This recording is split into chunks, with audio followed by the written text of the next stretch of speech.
Este programa descreve cenas fortes e não é recomendado para pessoas sensíveis.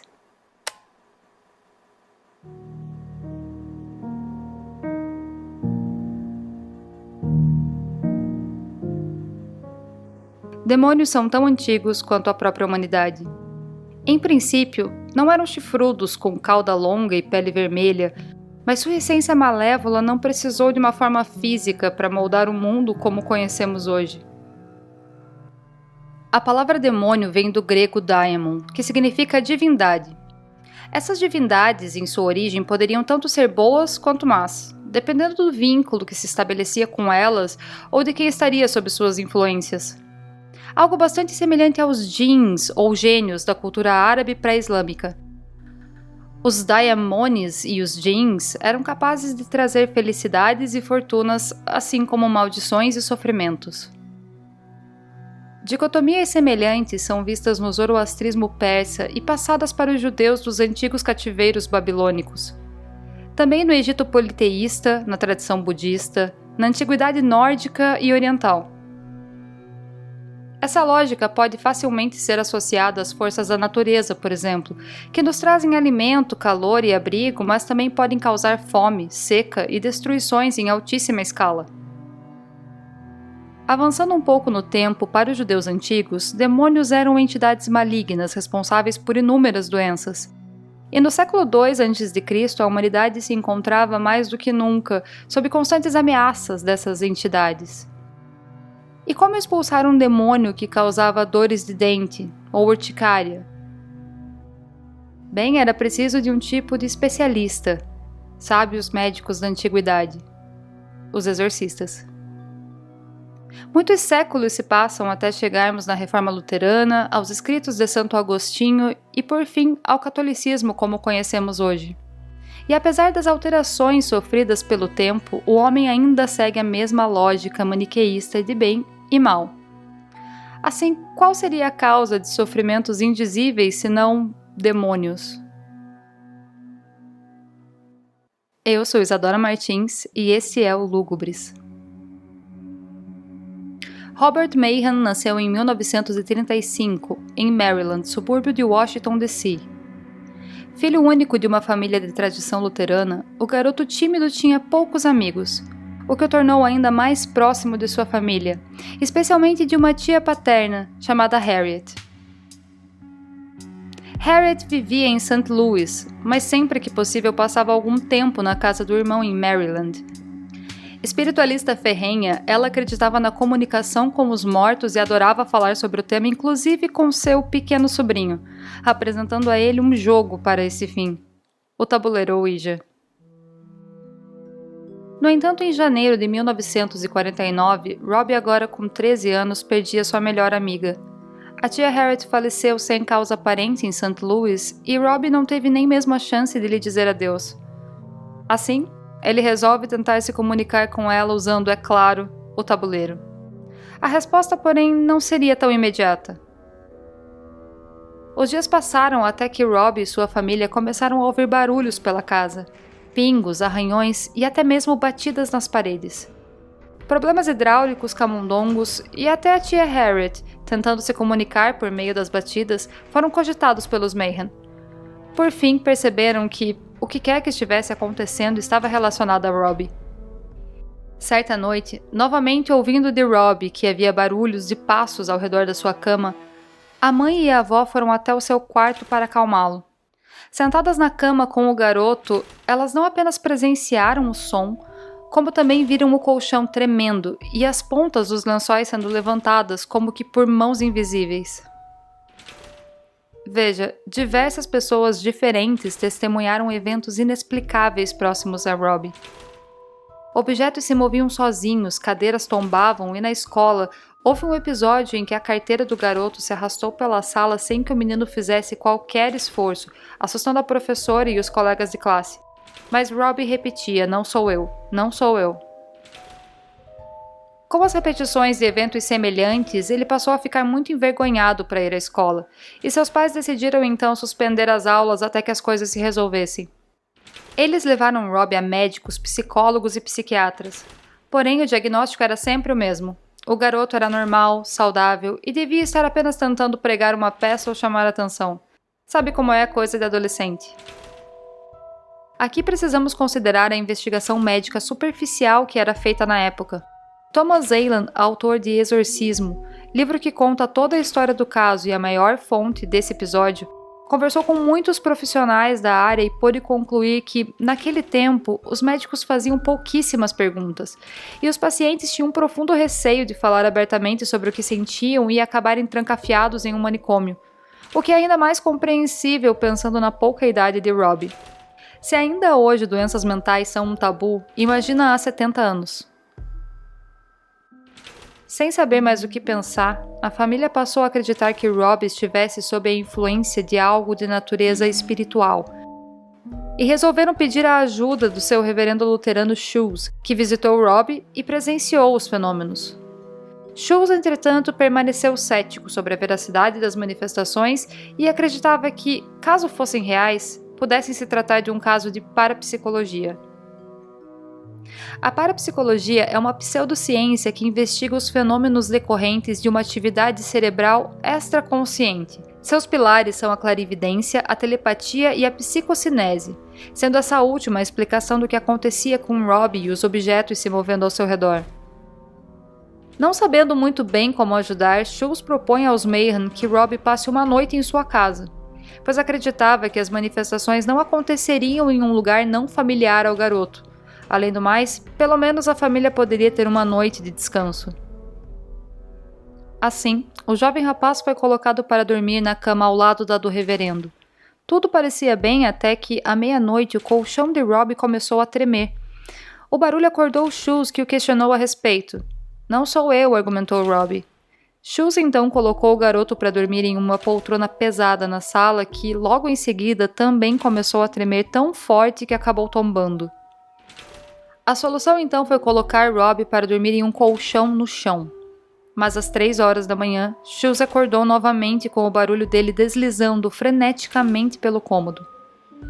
Na manhã seguinte, ao levar Robbie de volta para casa, o reverendo aconselhou a família: procurem um padre católico.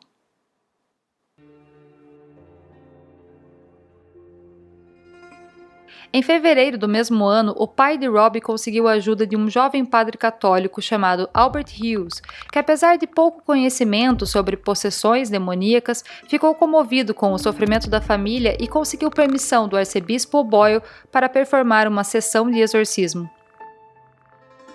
O ritual aconteceu no hospital de Georgetown, administrado por padres jesuítas. Hughes contou com o auxílio das freiras e enfermeiras, porém de nenhum médico, e o que aconteceu em seguida é bastante inconsistente nos relatos apurados do caso. Mas, ao que parece, Robbie estava preso à maca hospitalar para que não se machucasse durante o ritual, quando acabou soltando uma mola metálica debaixo da cama e, com ela, agrediu o padre Hughes, rasgando seu braço do ombro ao pulso. A sessão foi imediatamente interrompida. Hughes precisou levar mais de 100 pontos, e há quem afirme que teve os movimentos do braço limitados para sempre. Após um incidente traumático, o padre teve uma espécie de colapso e se afastou da igreja, sumindo por um bom tempo. Os boatos locais sobre o menino assombrado e a família só aumentavam, o que fez com que os Mayhem decidissem passar um tempo na casa de familiares em St. Louis. Foi quando uma das primas de Robbie, Elizabeth, que estudava na Universidade de Georgetown, resolveu pedir ajuda para um de seus professores de confiança, o padre jesuíta Bishop. Impressionado ao presenciar o que acontecia com o garoto, Bishop buscou a ajuda de seu grande amigo e mentor, o padre Baldwin. Ambos se uniram para estudar melhor o caso, até por fim pedir permissão ao arcebispo Ritter para a realização do exorcismo. Dessa vez, todos os envolvidos tiveram muito mais cautela com a situação do que o que ocorrera anteriormente com Hughes e o Boyle. Assim, a permissão foi finalmente concedida, e na noite de 16 de março de 1949, os dois padres, Bishop e Baldwin, acompanhados do jovem escolástico Halloran, iniciaram os trabalhos de exorcismo. As sessões aconteciam todas as noites. Os padres chegavam mais cedo, conversavam com a família e com Robbie, que, durante o dia, agia como o mesmo garoto tímido e obediente de sempre. Porém, chegada a noite, logo que ele ia se deitar, Os barulhos e gritos começavam, alertando os padres que ficavam no andar de baixo que chegava a hora de mais uma sessão. A cada noite, novos elementos da possessão se manifestavam. Arranhões no corpo do rapaz que pareciam vir de dentro para fora tornavam-se cada vez mais frequentes. Há relatos, inclusive, de que esses arranhões pareciam formar letras e até palavras no corpo do menino. O padre Bishop explicou à família que a possessão demoníaca é composta por 3 estágios. A infestação, que seriam as manifestações de psicocinese com objetos se movendo. A obsessão, que seriam as manifestações físicas, como os arranhões, e, por fim, a possessão, quando a entidade toma posse da consciência do possuído, tornando sua expulsão muito mais difícil. A cada noite, Rob se tornava mais e mais agressivo, proferindo inúmeros palavrões, mordendo e ofendendo os padres, chegando inclusive a quebrar o nariz do jovem Halloran em uma das sessões. Frequentemente lhe urinava durante o ritual e dizia que o líquido queimava. Cantava músicas em tom distorcido, latia e uivava.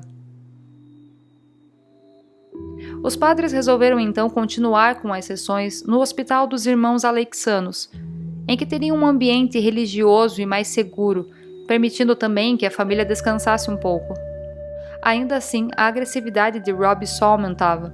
Agora, os insultos e os comportamentos passaram a ser cada vez mais obscenos, como insinuações sexuais entre os padres e até tentativas de masturbação durante as sessões. No Hospital dos Irmãos Aleixanos, um total de 9 padres jesuítas presenciaram Rob supostamente possuído. No entanto, durante o dia, quando voltava à consciência, o garoto se dava bem com todos e até demonstrava interesse em se converter ao catolicismo. As noites de exorcismo violentas seguiam sem resultado aparente. Os padres Baldern, Bishop e Halloran estavam mais esgotados do que nunca, pois apesar da dedicação noturna à expulsão do mal, durante o dia ainda tinham de continuar com as atividades normais da igreja e da universidade. Até que na noite de 18 de abril de 1949, ocorreu ao padre Baldern que possivelmente a entidade pudesse se comunicar na língua do possuído. Então tentaria realizar o rito dessa noite, não em latim, como de costume, mas em inglês, e assim o fez. Afinal, a essa altura, qualquer tentativa era válida.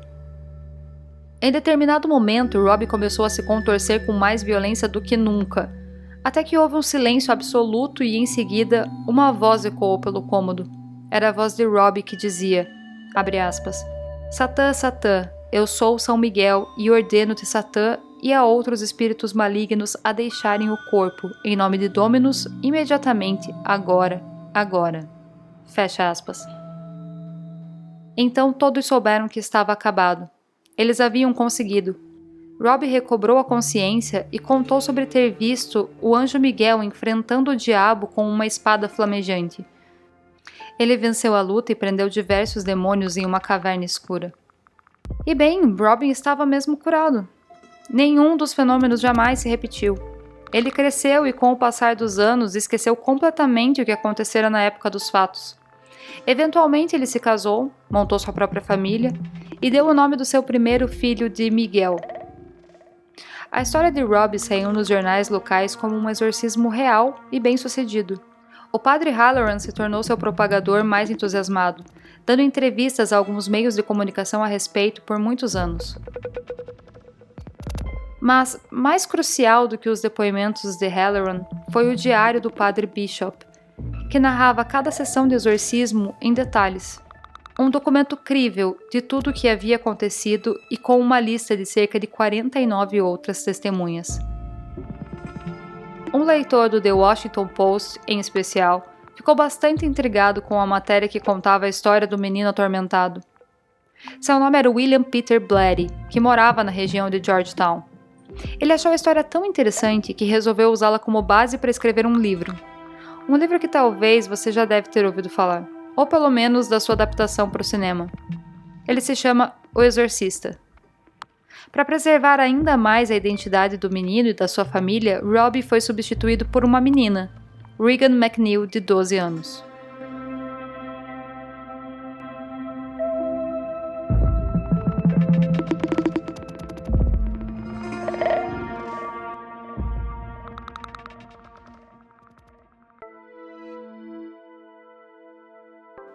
Poderiam os eventos ocorridos com a família Mayhan serem apenas mais um caso da tradicional insistência humana em culpar demônios por suas doenças? Estaria a humanidade andando em círculos e ainda encontrando explicações mirabolantes para aquilo que não consegue compreender? Precisamos lembrar que, na antiguidade, todas as doenças eram atribuídas a entidades malignas. Com o surgimento e aperfeiçoamento da ciência e da medicina, muitos demônios foram esconjurados para sempre. O antibiótico, por exemplo, foi o grande exorcista do demônio da infecção, e a insulina do da diabetes. Mas as doenças mentais ainda são uma descoberta relativamente recente. É preciso lembrar que os primeiros medicamentos desenvolvidos para tratamentos psiquiátricos são dos anos 50. O regime manicomial teve seu fim apenas próximo dos anos 2000.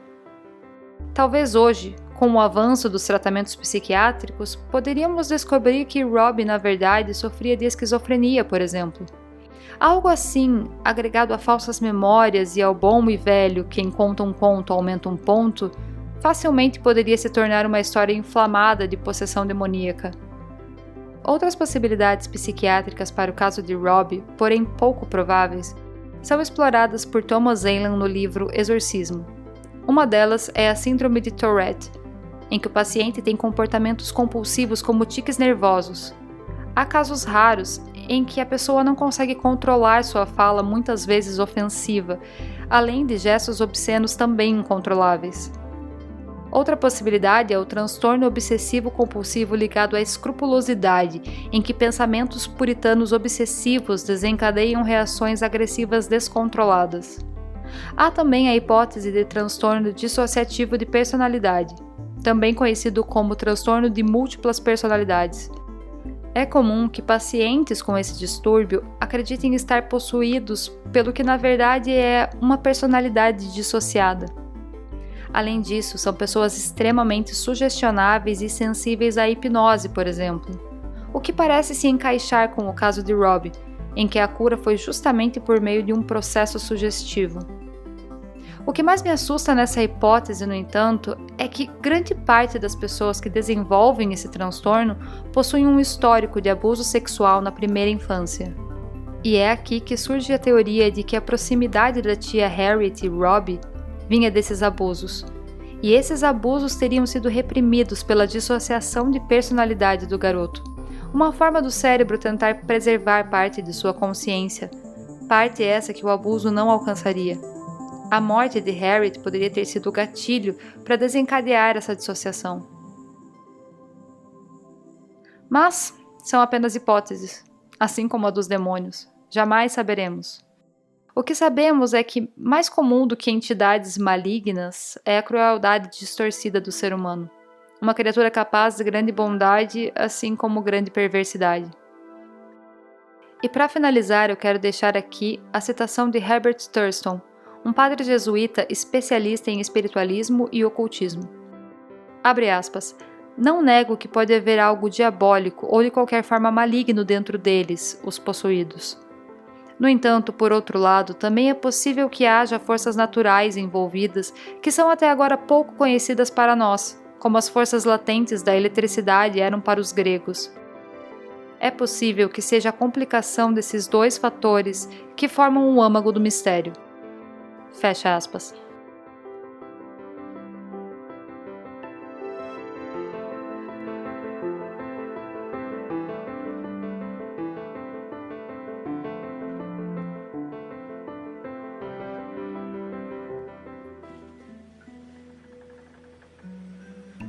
Lúgubres é um podcast em formato de storytelling sobre horror, loucura e mistério que explora a natureza humana e sua relação com o bizarro. Este episódio foi pesquisado, roteirizado e produzido por mim, Isadora Martins. Todas as referências estão na descrição. Siga a Lúgubres também nas redes sociais. Basta pesquisar por Lúgubres Podcast ou acessar o link na descrição desse episódio. Eu vejo vocês em breve.